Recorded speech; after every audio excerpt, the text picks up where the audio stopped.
삼성전자 영상입니다. 오늘도 하락하면서 전일 대비해서 1% 하락한 77,300원을 형성하고 있습니다. 이에 따라서 코스피 지수도 1% 정도 하락해 있는 그런 상황인데요. 굉장히 중요한 기사가 있어서 여러분들께 소개를 해드리겠습니다.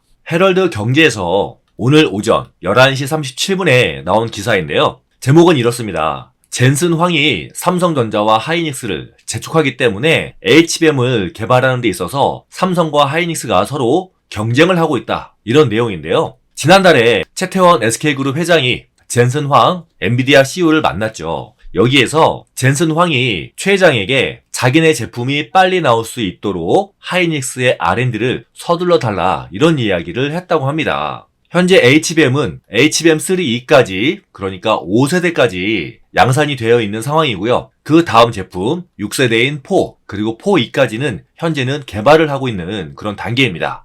현재는 3E가 가장 최신 제품인데 하이닉스 같은 경우에는 올해와 내년 물량까지 벌써 다 완판될 정도죠. 그리고 고객사들이 계속해서 물량을 요구하고 있는 그런 상황입니다. 원래 HBM은 2년마다 다음 세대 제품이 나오도록 연구를 해왔는데 최근 들어서는 삼성이나 하이닉스가 HBM에 집중적으로 개발하면서 개발 주기가 1년으로 단축이 되었어요. 그래서 올해 HBM3가 양산이 되고 내년 25년에는 6세대 HBM4가 양산이 되고요. 26년도부터는 그 다음 제품인 HBM4E가 나올 수 있을 것으로 예상을 하고 있습니다. 그런데 재밌는 부분이 지금 이런 과정에서 삼성과 하이닉스가 치열하게 경쟁을 하고 있다는 거죠. 특히 최신 제품인 12단 HBM3 양산과 관련해서 굉장히 두 회사 모두 서두르고 있습니다. 하이닉스 같은 경우에는 4월 말 실적 발표에서 HBM3 12단은 올해 3분기부터 양산을 하겠다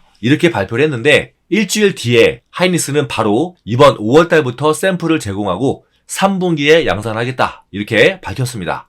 일주일 만에 바뀐 거예요. 그것도 시기가 3분기에서 5월달로 한 분기나 앞당겨졌죠.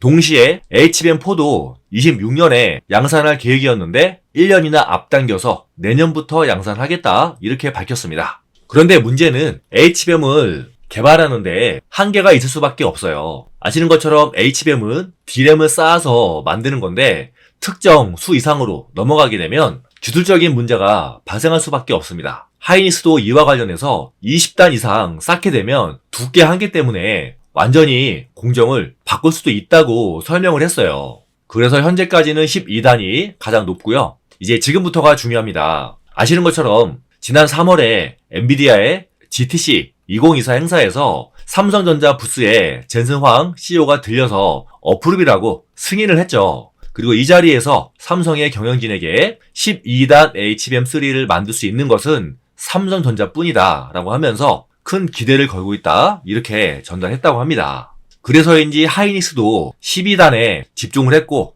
벌써 5월달에 샘플을 제공한 것으로 알려져 있죠. 결국에 엔비디아의 입장에서는 어쨌든 삼성이든 하이닉스든 HBM이 필요하기 때문에 두 회사의 경쟁을 부추기면서 안정적으로 공급을 받기 위해서 노력을 하고 있습니다. 아직까지는 HBM을 생산함에 있어서 D램보다 수율이 낮아요. 그리고 가격도 훨씬 더 비쌉니다. 특히 삼성전자 같은 경우에는 지금 수율 때문에 확실하게 엔비디아 쪽으로 공급이 안 되고 있는 것으로 알려져 있는데요. 이 수율을 높이기 위해서 얼마 전에 반도체 에이스 100명을 HBM3 쪽으로 투입을 했다고 그러죠.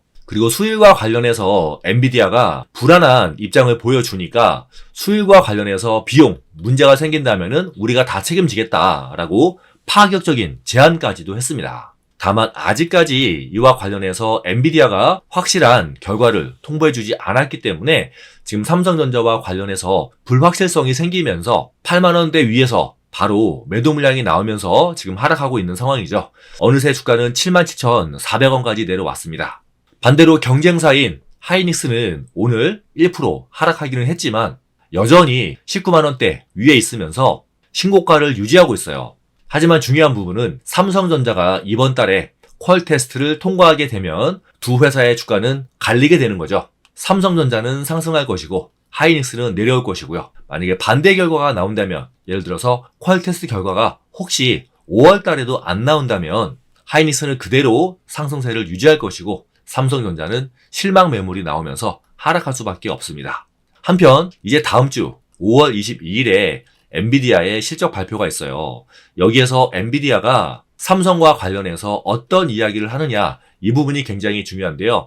분명히 실적 발표 컨퍼런스에서 누군가가 물어볼 거예요. 삼성의 퀄 테스트는 어떻게 돼가고 있냐. 여기에서 삼성 쪽으로 긍정적으로 답이 나와야 삼성의 주가가 상승하고 하이닉스 주가가 하락하는 그런 상황이 벌어지고요. 만약 여기에 대해서 특별한 언급이 없다 라고 하면은 마찬가지로 실망 매물이 나오면서 삼성과 하이닉스가 또다시 갈릴 수 있으니까 여러분들 다음 주에 엔비디아의 실적 발표 눈여겨서 보시기 바라겠습니다. 미리 말씀을 드리면 다행히도 엔비디아의 이번 1분기 실적은 잘 나올 것으로 예상이 되고요. 실적뿐만이 아니라 중요한 것은 올해 24년에 대한 전망치인데요. 얼마 전에 TSMC가 이번 4월달 실적을 발표했는데 굉장히 잘 나왔죠. 그러면서 올해 24년에 대한 전망치를 올렸는데 엔비디아 역시도 이번 1분기 실적 잘 나오고 24년 가이던스도 긍정적일 것으로 생각이 됩니다. 다만 중요한 것은 삼성에 대한 코멘트다. 이 점 다시 한번 강조를 해드리겠습니다. 저는 삼성전자와 관련해서 새로운 소식 나오면 또 여러분들께 최대한 빨리 영상으로 전해드리겠습니다. 좋아요와 구독 다시 한번 부탁드릴게요. 그리고 여러분들 그동안 주식 투자하시면서 손실이 너무 커서 걱정이 정말 많으실 거예요. 저 역시도 그런 때가 있었기 때문에 여러분들의 마음을 잘 알고 있습니다. 그래서 작년부터 저희 구독자분들 대상으로 손실 복구 프로젝트를 진행하고 있는데요. 일명 단돈 500만 원으로 1억 만들기예요. 미리 말씀을 드리지만 100% 무료니까 비용 걱정은 전혀 안 하셔도 되십니다. 지금 함께하고 계시는 저의 구독자님의 실제 계좌 먼저 보여드릴게요. 이분은 직업이 트럭 운전이시라 제가 드리는 매매 신호를 다 따라하지는 못하세요. 그래도 작년 하반기에만 이 정도 수익이 나셨고요. 최근에는 이 정도, 그리고 이렇게 수익이 났습니다. 물론 이 금액이 적다고 생각하시는 분들도 계실 거예요. 하지만 제가 드리는 신호를 여러분들이 다 따라 하시면 수익은 당연히 더 커지는 거고요. 더 중요한 점은 여러분들이 이분보다 2배 더 많이 사시면 수익은 2배 더 나고요. 이분보다 여러분들이 10배 더 많이 사시면 수익은 10배 더 많이 발생합니다. 단순한 논리죠. 참여 방법도 간단합니다. 여기 나와 있는 제 핸드폰 번호로 1억이라고 2글자만 보내주시면 바로 등록이 돼서 내일부터 바로 매수 신호 받아보실 수 있으세요. 이름, 직업, 이런 개인정보는 안 보내주셔도 되시고요. 1억이라고 2글자만 보내주시면 됩니다. 선착순 마감인데 조기에 마감될 수 있으니까 지금 이 영상 잠시만 멈추시고 지금 바로 1억이라고 2글자만 문자로 보내주시면 됩니다. 여러분들의 500만 원이 1억 원이 될 때까지 제가 최선을 다해서 도와드리겠습니다.